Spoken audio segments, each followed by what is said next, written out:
Hello viewers, कैसे हो आप सब लोग। एशियन ज्ञान फॉर ऑल में आप सभी का स्वागत है। सीडीपी की जो हमने प्रैक्टिस सीरीज स्टार्ट की हुई है, चलिए हम उसको आगे बढ़ाते हैं। ये आपके सभी एग्ज़ाम्स में बहुत ही इम्पोर्टेंट है, तो प्लीज़ इसे ध्यान से देखिएगा। उससे पहले आप मेरे चैनल को सब्सक्राइब कीजिए, बेल आइकन को प्रेस कीजिए ताकि आपको हर नोटिफिकेशन टाइम से मिल सके। चलिए स्टार्ट करते हैं अब अपना पार्ट 44। देखते हैं अपना फर्स्ट क्वेश्चन। शैशव अवस्था की मुख्य विशेषता क्या नहीं है। ऑप्शंस हमारे सीखने की प्रक्रिया में तीव्रता, जिज्ञासा की प्रवृत्ति, अनुकरण द्वारा सीखने की प्रवृत्ति, चिंतन प्रक्रिया। तो इस क्वेश्चन में हमें ये बताना है कि जो शैशव अवस्था होती है यानी जन्म से 2 वर्ष तक की जो अवस्था होती है उसकी मुख्य विशेषता क्या नहीं होती है। तो इसका हमारा सही आंसर होगा ऑप्शन नंबर 4, चिंतन प्रक्रिया। यानी कि जो शैशव अवस्था होती है उसमें बच्चे जो हैं वो तीव्रता से सीखते भी हैं, उनमें जिज्ञासा की प्रवृत्ति भी देखी जाती है और वो अनुकरण के द्वारा सीखते भी हैं, परंतु वो इतने छोटे होते हैं कि वो चिंतन प्रक्रिया उस टाइम पे नहीं कर पाते हैं। तो यानी ऑप्शन नंबर 4 जो है वो शैशव अवस्था की विशेषता का गुण नहीं है। तो बढ़ते हैं अब अपने नेक्स्ट क्वेश्चन की तरफ। देखते हैं नेक्स्ट क्वेश्चन।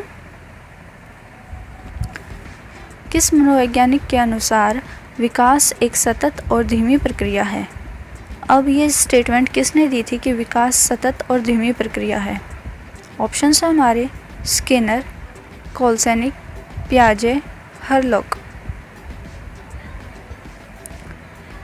तो इसका हमारा सही आंसर होगा ऑप्शन नंबर 1, स्किनर। स्किनर जी ने ही ये बोला था कि जो विकास है वो सतत और धीमी प्रक्रिया है। यानी सतत का मतलब वो निरंतर चलता तो रहता है, परंतु वो कभी धीमा कभी तेज गति से इस तरीके से चलता है, लेकिन वो जीवन पर्यंत होता ही रहता है।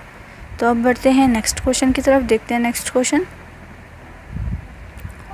बाल्यावस्था होती है, बाल्यावस्था कौन से वर्ष से कौन से वर्ष तक होती है, ये अब हमें बताना है।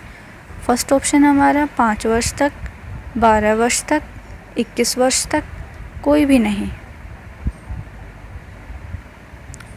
तो बाल्यावस्था होती है हमारी 12 वर्ष तक। 7 से 12 वर्ष की जो आयु है वो बाल्यावस्था बोली जाती है। देखते हैं अब अपना नेक्स्ट क्वेश्चन।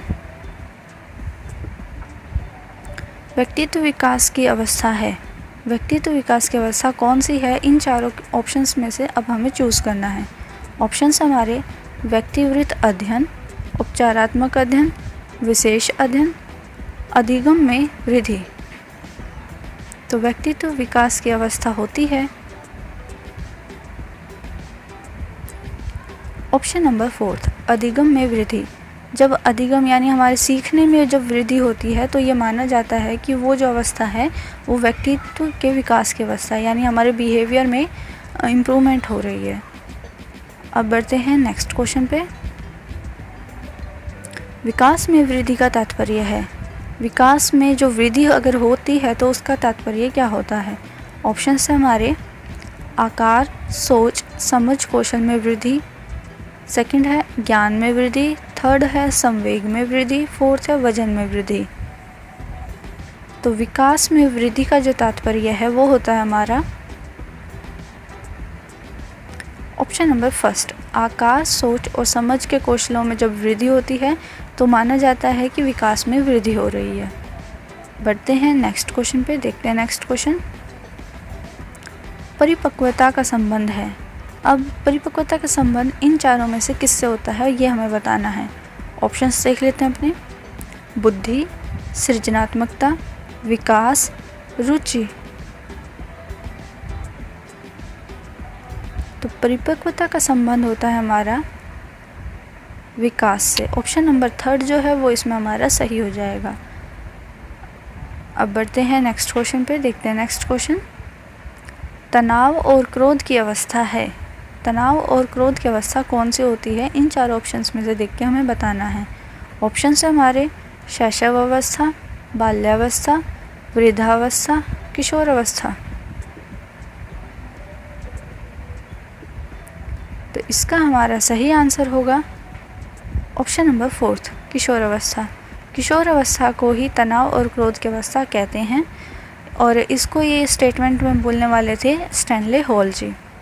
उन्होंने ही ये कहा था कि किशोर अवस्था जो होती है वो बड़े ही तनावपूर्ण और क्रोध की अवस्था होती है। देखते हैं नेक्स्ट क्वेश्चन। एक बच्चे की मानसिक आयु 12 वर्ष एवं वास्तविक आयु 10 वर्ष है, तो उसकी बुद्धि लब्धि क्या होगी?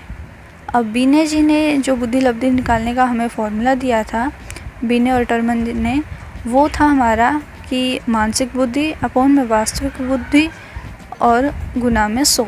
इससे हमारी जो बुद्धि लब्धि है वो निकलती है बच्चे की। तो अगर उस फॉर्मूले में आप इन वैल्यू को पुट करोगे तो आंसर हमारा क्या निकल के आएगा, ये इन 4 ऑप्शंस में से चेक करना है। ऑप्शंस हमारे 110, 120, 100, 82। तो 12/10 गुना में 100 करेंगे तो हमारा आंसर निकल के आएगा इसमें ऑप्शन नंबर सेकंड 120। अब बढ़ते हैं नेक्स्ट क्वेश्चन की तरफ, देख लेते हैं नेक्स्ट क्वेश्चन। शारीरिक विकास का क्षेत्र है, इन चारों में से हमें ये बताना है कि शारीरिक विकास का क्षेत्र कौन सा है? स्मृति, अभिप्रेरणा, स्नायुमंडल, समायोजन। तो इसका हमारा सही आंसर होगा ऑप्शन नंबर 3 स्नायुमंडल। स्नायुमंडल का संबंध हमारे शारीरिक विकास से होता है, जबकि स्मृति, अभिप्रेरणा, समायोजन का जो संबंध है वो हमारे मानसिक विकास के क्षेत्र से होता है। अब बढ़ते हैं नेक्स्ट क्वेश्चन की तरफ, देखते हैं नेक्स्ट क्वेश्चन। ये आज की वीडियो का लास्ट क्वेश्चन है। पियाजे के संज्ञानात्मक विकास के सिद्धांत के अनुसार संवेदी क्रियात्मक अवस्था होती है। पियाजे ने जो संज्ञानात्मक विकास का सिद्धांत दिया है उसमें 4 अवस्थाएं बताई हैं, और उनमें से जो संवेदी क्रियात्मक अवस्था होती है वो कौन सी होती है, इन 4 ऑप्शन में से बताना है। ऑप्शंस हैं हमारे 2 से 7 वर्ष, जन्म से 2 वर्ष, 7 से 11 वर्ष, 11 से 16 वर्ष।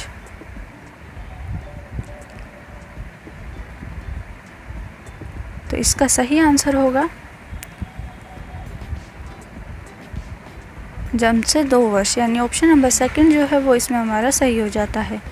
तो ये थे मेरे CDP के क्वेश्चंस। आपको ये क्वेश्चंस कैसे लगे प्लीज़ मुझे कमेंट करके ज़रूर बताइएगा, और बाकी की वीडियोस के लिए आप मेरे चैनल पे जा सकते हैं और मेरे चैनल को सब्सक्राइब कीजिए, बेल आइकन को प्रेस कीजिए ताकि आपको हर नोटिफिकेशन टाइम पे मिल सके। और GK की वीडियोज़ भी हमने उस चैनल पर बनाई हुई है, तो आप मेरे चैनल पर ज़रूर विज़िट कीजिएगा। Thanks for watching. SGN ज्ञान फॉर ऑल।